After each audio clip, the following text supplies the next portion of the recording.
ನಾವು ಈವಿಗಳಾದರೂ ಪಕ್ಕ ಶಾಕಾಹಾರಿಗಳಾಗಬೇಕು. ದಿನನಿತ್ಯ ಒಂದೇ ಇಷ್ಟೇ ಮುಷ್ಟಿ ಮೊಳಕೆ ಕಾಳುಗಳು. ನಿಮ್ಮಲ್ಲಿ ಈಗ ಬೆಳ್ಳಿ ಹೆಸರು ಬೆಳಿತಿರೋ ಬೆಳೆಯಲ್ಲ ಬಿಟ್ಬಿಟ್ರಿ ಗೊತ್ತಿಲ್ಲ. ಆದ್ರೆ ಈ ಹೆಸರು ಕೂಡ ಹೆಸರು, ಮೆಟಿಗಿ, ಅಲಸಂದಿ ಇವೆಲ್ಲ ಒಂದೇ ಮಿಟಿಗಿನೇ. ನೀರಾಗಿ ನೆನೆ ಹಾಕ್ಯಂಡು ಮುಂಜಾನೆ ನೆನೆ ಹಾಕ್ರಿ, ರಾತ್ರಿ ಸಾಯಂಕಾಲ ಬಟ್ಟಿ ಬಿಸಿ ಒಂದು ಸೈಪರ್ ಬಟ್ಟೆ ಕಟ್ಟಿಡ್ರಿ, ಮುಂಜಾನೆ ಮೊಳಕೆ ಕೊಡ್ತಾವ. ಮೊಳಕೆ ಇಂಥವೆಲ್ಲ ಯೋಗ ಮಾಡಿದ ತಿಂದ್ರಿ ಯಾವ ಚಿಕನ್ ಮಟನ್ ಬೇಕಾಗಿಲ್ಲ, ಅಂತ ತಾಕತ್ತು. ಅದಕ್ಕೆ ರಾಷ್ಟ್ರ ಸಂತ ತರುಣ ಸಾಗರ ಮಹಾರಾಜರು ಹೇಳಿದ್ರು ಒಂದು ಮಾತು. ಏನೇಳ್ರು ಗೊತ್ತ? ಕಟ್ಟಗನ ಕೈಯಲ್ಲಿ ಚೂರಿ ನೋಡಿದ ಕುರಿ, ಕಟ್ಟಗನ ಕೈಯಲ್ಲಿ ಚೂರಿ ನೋಡಿದ ಕುರಿ, ಹುಲ್ಲು ತಿನ್ನುವ ನನಗೆ ಈ ಶಿಕ್ಷೆ ಆದರೆ ಮೋಸ ತಿನ್ನುವ ಸೋದರರೇ ನಿಮಗೆ ಯಾವ ಶಿಕ್ಷೆ ಅಂತ ತಿಳ್ಕೋಬೇಕು ನಾವು.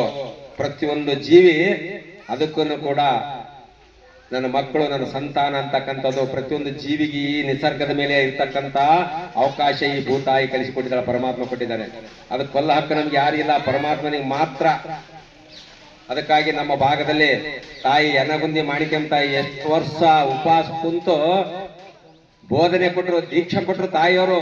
ಯಾರು ಹಿಡಕಲಿಲ್ಲ. ಅಹಿಂಸೆ ಪರಮ ವೀರ ಧರ್ಮದ ಬಗ್ಗೆ ಸಾಕಷ್ಟು ಹೇಳಿದ್ರು. ಮತ್ತೆ ಇಲ್ಲಿ ಬಂದ್ರು ಅದೇ ಕಗ್ಗತ್ತಲೆ. ಅದಕ್ಕಾಗಿ ಅಂತವೆಲ್ಲ ಮೂಢನಂಬಿಕೆ ಬಿಟ್ಟು ಅಂಥ ಒಂದು ಶರಣರು, ಅಂಥ ಒಂದು ಮಾತಾಯಿಯ ಸಾನ್ನಿಧ್ಯದಲ್ಲಿ ಪಳಗಿದಾಗ ಮಾತ್ರ ನಮ್ಗೆ ಆ ಜ್ಞಾನ ಸಿಗ್ಲಿಕ್ಕೆ ಸಾಧ್ಯ. ನಾನು ಅದನ್ನೇ ಹೇಳಿದೆ. ಈಗ ಮತ್ತಾದ್ರೂ ನೀವು ಯಾರಾದ್ರೂ ಚಿಕನ್ ಮಟನ್ ತಿಂದ್ರೆ ನನ್ನ ಶಕ್ತಿ ಹಿಂಗಾದಂತೇಳಿ ಅಂದ್ರೆ ನನ್ನ ಮೀರಿಸಿದಂದ್ರೆ ಈಗ ಸದ್ಯ ಸಾಧನೆ ಮಾಡಿ ಮೀರಿಸ್ಬೋದು. ನಾನು ಇಲ್ಲ ಕೇಳಂಗಿಲ್ಲ. 1 ತಿಂಗಳು 2 ತಿಂಗಳು ಆದ್ರೆ ಮಾಡಿ ಮೀರಿಸ್ಬೋದು. ಆದ್ರೆ ಚಿಕನ್ ಮಟನ್ ತಿಂದು ನನ್ನ ಶಕ್ತಿನೇ ಹಿಂಗ್ ಬರ್ತಂತಂದ್ರೆ ಯಾರಿಗೂ ಸಾಧ್ಯ ಇಲ್ಲ. ಅದಕ್ಕಾಗಿ ಸ್ವಲ್ಪ ಅದರಿಂದ ದೂರ ಆಗಿ ಪಕ್ಕ ನಾವು ಶಾಕಾಹಾರಿಗಳಾಗಮ್ಮ. ಇವತ್ತ ರೈತರು, ನಾವೆಲ್ಲರೂ ರೈತರು. ಎಂತ ರೈತರು ನಿಮ್ಗೆಲ್ಲ ಹಿಂದಿ ಗೊತ್ತಾಗ್ತಲ್ಲ, ಗೊತ್ತಾಗ್ತದೆ, ಮಾಸ್ಟರ್ಗಳಿಗೆ ಗೊತ್ತಾಗ್ತದೆ. भारत में 2 संस्कृतियां पंपी है, एक तो कृषि संस्कृति है और दूसरा ऋषि संस्कृति है.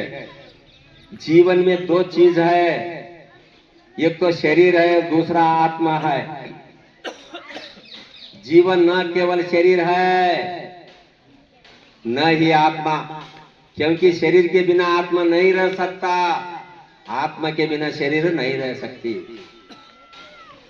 कृषि संस्कृति शरीर के लिए है, ऋषि संस्कृति आत्मा के लिए है, आत्मा के लिए. कृषि संस्कृति ऋषि संस्कृति जोड़ने के बाद ಈ ಭಾರತೀಯ ಸಂಸ್ಕೃತಿ ಬಂದಿದೆ. ಅದಕ್ಕಾಗಿ ನಾವೆಲ್ಲರೂ ರೈತರ ಮಕ್ಕಳು.